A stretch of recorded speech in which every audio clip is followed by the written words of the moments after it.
thought we were done for. I thought you turned into your shadow for a moment back there. What was that all about? I don't know, but I guess my shadow's been within me all this time, watching everything I've seen.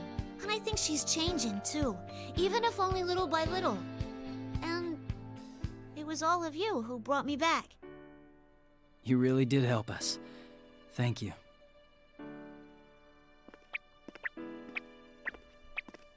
As I'm conversing with everyone from Inaba, I hear some distinctive footsteps. I look towards them, and I see two shapes running in from beyond the fog. It's Fukasan and Teddy. It'll be reassuring to have Fukasan with us, since she's great at supporting us on the intel front. I bet Teddy will help us too, saying things like how he's my knight. Oh, here we go. I can't help but smile when I hear their voices calling to me. Lemon-chan! Thank goodness! I was so worried about you! Labris, you came to save us, right? Thank you. Whoa, he really is a talking costume. You're not General Teddy, right? Of course I'm not! Look at my fur! It's completely different! It's 100% genuine teddy fur! I just hate Teddy, man. Koromaru-san says that his is 100% genuine dog fur. Well, yeah. I mean, he's a dog. Yes, he is a dog. Hey, what kind of fur is your coat made of, Mitsuru-san? This? Kikuno bought this coat, so... No, let us save the discussion of fur for later. Yeah, we can get back to this, dudes. Mitsuru-san walks towards Yukon and his friends. Seeing the leaders of the Shadow Operatives and the investigation team together like this makes me proud. These two people saved me and gave me a place to belong. I want to fight for these people, and that will help me get stronger. Having friends and comrades is truly wonderful. That's what I think. Narukami, I must thank you. It seems we're once again indebted to you. No, I have to apologize for breaking my promise to you. Your people have helped us out too. That's fine. You helped me remember something important. We did? That's right. Trying to keep danger and death at a distance only results in putting life at a remove as well. Life at a remove? I've never heard remove used in a sentence like that. I knew this when I established the Shadow Operatives, but it seems that I became too focused on thinking only about the present. Mitsuru-san. Allow me to ask for your help now, Narukami. I'd like you and your friends to cooperate with us. We need your assistance to solve this case. Is it me, or does the audio balance seem off where you can't hear the characters speaking at times? Is this your first time playing an Atlus game? Or watching an Atlus game? We've been making jokes about it the entire playthrough. Same thing in Persona 5 Strikers. Do I really need to answer that? Of course we'll protect Inaba. Yukon looks straight into Mitsuru-san's eyes as he answers. Seeing his sincere resolve, Mitsuru-san nods cheerfully. Yukon's friends are all smiling too, as if they're agreeing to gladly take on anything that comes their way. By the way, why don't we all compare what we know about the situation? Oh, you're on the ball, Ken. I was just about to suggest that myself. Yep. Yeah, right. You're just trying to claim his idea. I mean, seriously, how lame do you have to be to try and steal credit from someone so much younger? We each describe what we've experienced up to this point. For Strikers, there's a reason, but yeah, no, there really isn't. There really isn't a like, you could be like, oh, they had to, like, work through the pandemic or whatever. Like, hey, dude, they've got, voice sliders, apparently, on the, PC version of the game that they just did not include in the console versions. So, no, there's really no excuse for it. Also, audio balancing after the fact, they could have turned up the individual lines as they put them into the game and all that. It's nothing but laziness on the developer's part that the audio balancing is so bad in Strikers. I accept no excuse for it. We each describe what we've experienced up to this point. Once we have a grasp of that, the topic of our conversations obviously shifted to Sho Minazuki. Who in the world is that Sho kid? Didn't he say something about Akutsuki being his dad? That young man stated that he was the mastermind behind the recent events here in Inaba. He also said that he is Shuji Akutsuki's son. But the file I was given by Kikuno-san clearly said that Akutsuki had no family. Well, presumably he had a life before he was the chairman of Gekukan High. Couldn't he have had a child during that time? No, Akutsuki had no family, let alone a child. The only things on his mind were his experiments and the fall. Yeesh, so he was a mad scientist? Oh, don't tell me he was doing human experiments too. Yeah, it was. Yes, he gathered orphans from different areas and performed inhumane research on them to try to artificially induce their personas. Whoa, seriously? That's messed up. Even after Ergo Research was disbanded, it seems Ikutsuki stole the research data and continued performing such experiments personally. One of those test subjects was named Sho Minazuki. The records state that he was the youngest of the test subjects. An orphan, huh? Did Ikutsuki adopt him? No, Sho Minazuki was nothing more than a favorite subject to Ikutsuki. Test subject? But he's a person! How could he do such a horrible thing? The Kirijo group of the time was an evil place, suffused with his arrogance. It isn't hard to imagine how he was treated with Ikutsuki in charge. Minazuki was raised in a solitary environment, never interacting with anyone. I suspect his experiences from that time greatly affected the development of Minazuki's current personality. So that's why he said Ikutsuki was his dad. And he told bad jokes like Ikutsuki too. Hey, that reminds me. In the middle there, he suddenly seemed like a different person. What was that all about? We'd all noticed that. It was so sudden how his personality just switched. That red-haired boy could have split personalities. But the presence that I felt was bothering me a bit. Mitsuru-san, when he reintroduced himself as Minazuki, I sensed some kind of resonation with my plume of dusk. What could that mean? There is no information on that. The same goes for the power he had when his eyes turned red. Perhaps they are a result of Ikutsuki's experimentation. The entirety of the report has not been deciphered, but Ikutsuki's data does mention Minazuki's name and the plume of dusk. Kikuno's decoding it now. Oh, I have it too. Kikuno-san entrusted me with it because it was an emergency. Ah, that's fine. Either way, I was intending to share it with all of you once the report had been completely deciphered. Shuji Ikutsuki, the man who performed a countless number of inhumane experiments at the former Ergo Research, who used Mitsuru-san and the others even while serving as the chairman of the Gyakuken High School, and who schemed to destroy the world. I can easily imagine how many victims his experiments may have created. I myself am a result of a similar process after all. So, Shokun is another one of those victims. Hey, when he got all cold and called himself Minazuki, he said that he wasn't after revenge for Ikutsuki, right? Correct. Based on what he said, it seems this Minazuki set this situation in motion to grant the hot-headed boy his wish for immense solitude. And then he was talking about persona fragments. That's right. He said that he covered the town in this red fog and was carving our personas by making us fight in it. The sense of fatigue we felt when we were on those crosses is most likely part of that same plan. Looks like we completely fell for it. But he said that he'd gathered enough fragments of our personas, didn't he? Then... Yes, he's most likely completed that step of the plan. What was that part about awakening something?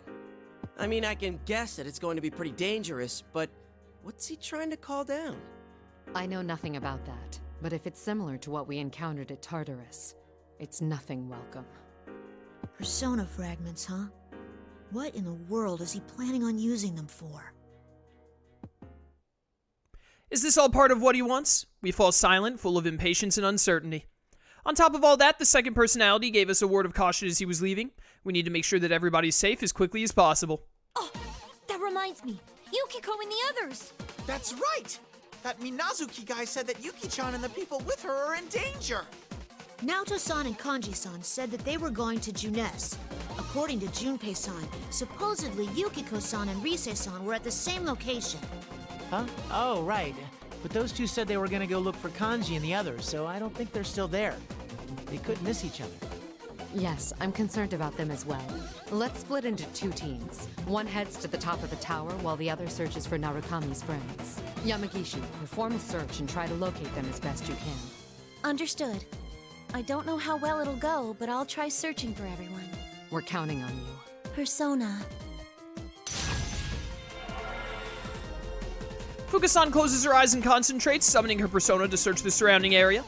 Then again, this red fog seems to be able to block the search abilities a little bit, like making Teddy sneeze when he tried to use his keen nose, so there's no knowing how well this will go. There's so much interference. The fog might be getting thicker. Oh, I have 2 readings near Junes. That may be Kanji-kun and Naoto-kun. They seem to be moving towards Junes. And I found another 2 readings in town on the move together. Do you think that's Yukiko and Rise? Oh, I'm so worried. Oh, what the? The entire room shudders immensely and the building creaks. The one calling himself Minazuki is undoubtedly close to accomplishing his goal, whatever it is. There isn't much time left for us. We must hurry. Yukari, Iori, Amada, and Koromaru. You're the least wounded. You pursue Minazuki. Also, you weren't in the last game, so we get to send you to the top in this one. Right. I will go with Akihiko and Aigis to rescue Narukami's friends. Understood. Yamagishi, you remain here and back us up. Narukami's group, you're all too exhausted. I ask that you remain here and regain your strength. I'll do everything I can to assist you. Whoa, seriously? Will? No, we should stay here. Fukasan needs someone to protect her as well. Hey, what about me? I'm perfect. I hate you. Mitsuru-san, Teddy's got a great nose, so I think he'll at least be of some use. Please let him help you find our friends. Yosuke, I love you so much. Why would you put this evil on Mitsuru? Some use? How rude. I'm totally useful. My babe Dar is up and running. I see. That's promising. Well then, you can assist us, Teddy. Mitsuru-san, the school and this town have both turned into labyrinths. It would be unproductive for us to search the town all in one group. Yeah, Aegis is right. If we're all caught together again, things will get worse. Let's split into 2 teams to search faster. All right, I can provide some guidance as well. Aigis and Teddy, you partner up. Akihiko and I will go together. Once you meet with Narukami's friends, head for Junes. We'll regroup there and secure the area. Woo! I get to be alone with Ai-chan? Their bodies were artificial, but their love was real. Okay, I'm in. Kill me. I can tell that Mitsuru-san's leadership and quick decision-making have given everyone's morale a boost. Of course, her strength stems from her deep care for her friends and comrades. All our anxiety and impatience disappears, as if it had never existed, and we're filled with renewed determination. We all wish to protect this world. Mitsuru-san approaches me. Lapis, I should ask you this now. What do you think about that young man, Sho Minazuki? Well, I know we can't let him destroy the world and all, but I think he's the same as me. I want to see him one more time and try to talk to him. Just like you all saved me, I want to save Sho. Ever since I was born, I was always alone, knowing nothing of love, trust, or interpersonal bonds. Well, you had your time with number 24 and Snowy, don't forget that. I was taught only how to fight, and I never considered the possibility of befriending anyone. Did you completely forget about number 24 and Snowy? That's not really correct. You did have someone that you befriended. Like, did when they were writing the Ultimax story, the Persona 3 side, did they forget about the storyline that they did in the original Arena? Hello? Am I the only one that remembers that? That young man, Sho Minazuki, is exactly how I once was. I don't think he had a Snowy or number 24 equivalent, but okay, whatever. I guess they really want to drive home that Sho and Labras are the same, even though they're kinda not, but whatever. That's right, and if that's the case, I should be able to save Sho-kun the same way I was saved. Very well. I want you to pursue Minazuki as well. I'm counting on you, Lapis. Okay. With each of us given a duty to perform, we promise to reunite once the case has been solved and rush from the room. The occasional tremors causing the building to rumble ominously are becoming more and more frequent, as if giving us an audible countdown to the end of the world.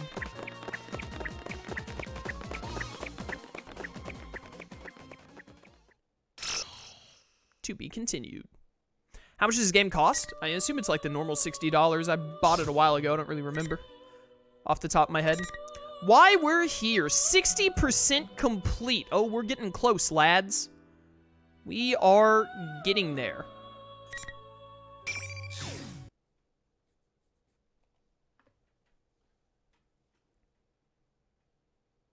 This game is only $30? Wow, that's insane. That's half of what I thought I paid. I don't remember. After seeing my companions off, I concentrate and find everyone's locations. I have been entrusted with the task of providing support to everyone else. The ability to disseminate information among them all will be key in navigating through this twisted labyrinth. Since I cannot fight directly, I need to help everyone as much as I can with my own abilities. Are you all okay? I don't sense any enemies nearby, so please concentrate on regaining your strength. Right. Ow. Are you okay, Fuka-san? You were only rescued a little while ago. Is it okay for you to use your persona so soon? Thank you. I'm all right. I'm sorry we dragged you into this. Chie-san is concerned about me, though I'm sure that she has been badly hurt herself. Huh, we just screwed up. We're really thankful you guys came. In any case, let's recover as quickly as possible so we can go after Labrys and the others. Yeah, I agree. It's not just Chie-san. When the Persona users of Inaba found out that I was being held captive, they all put themselves in danger to find me. It makes me truly happy to be able to fight alongside these people. Oh, it's this guy again. Without warning, one of the caskets in the room opens up with a creak and a tall man steps out of it. He's a vampire! That's a bit of a spoiler for Persona 3 Portable, which I haven't played yet. Now I'm gonna know when I play Portable that Theodore is a vampire. That's probably a really big twist. Blue clothes, silver hair, golden eyes. Who in the world is he? I can sense his power, but I feel no hostility from him. He doesn't seem to be a shadow. Ah! A ghost! Ah! Why are you screaming? We're the ones you freaked out! Oh, I apologize. I was caught in the moment. Those clothes. They're very similar to the dresses Margaret and Elizabeth wear. Ah, so you are acquainted with my sisters. I am their younger brother, Theodore. Elizabeth? That really strong girl with the book? What's her family doing here? Well, my sister has given me a task, so I've come to the world outside. You guys don't happen to have any cola on you, do you? But along the way, I sensed the presence of Elizabeth nearby. And that's how you came out of this coffin? What kind of horror flick did we walk into? Elizabeth is close by? She's tremendously powerful, but I don't sense her at all. Oh, she is most likely hiding her presence, so as to not hinder your journey. But I am certain that she will be watching over a battle around here. As evidence of this, please look here. There are potato chip crumbs in the bottom of this coffin, and in her favorite flavor at that. That is some really serious evidence right there. I believe him. Well, if anyone was gonna eat potato chips in a coffin, it'd be her. These guys are putting kind of a damper on the urgency of this situation. I like the local variety with the beef flavor. Oh, I can't get enough.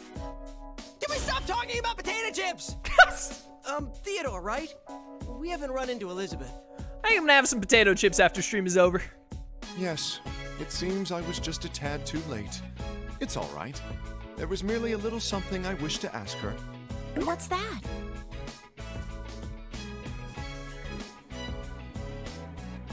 This is how Theodore's story goes. While out on an errand, Theodore saw a glimpse of his older sister Elizabeth. He then decided to follow her and eventually reach this tower.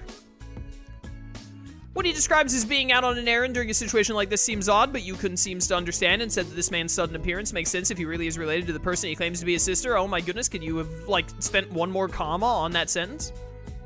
It seems that the man in blue is able to move about without being constrained by the rules that we've all been having trouble with. Could that be related to why he feels different from everyone else? Theodore wanders around the room for a bit, but eventually he seems satisfied and comes back to us. Upon closer inspection, it seems you're all quite wounded.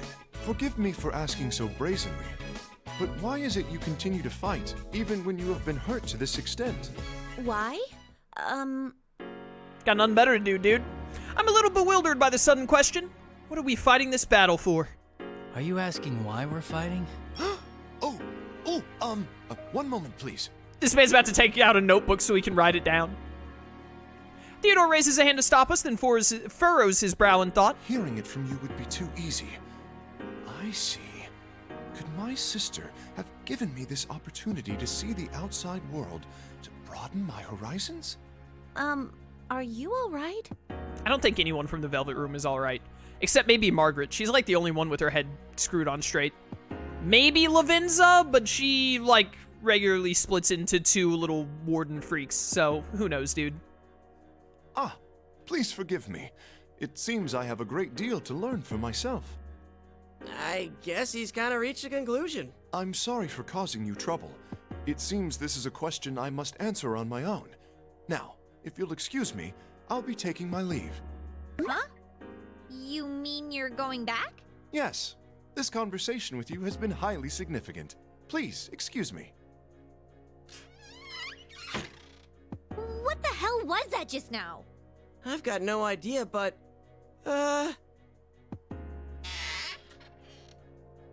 Wait, what now? I'd almost forgotten.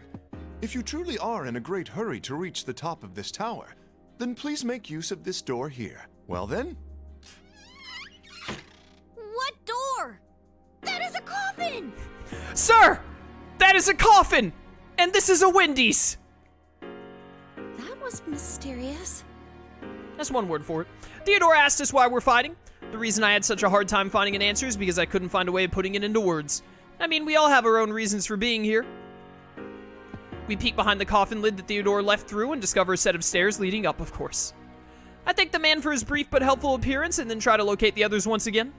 Good, I can sense everyone's strong wills as they go around the school. It's reinvigorating and I feel my own spirit lifting. What I need to do right now is focus on doing my best.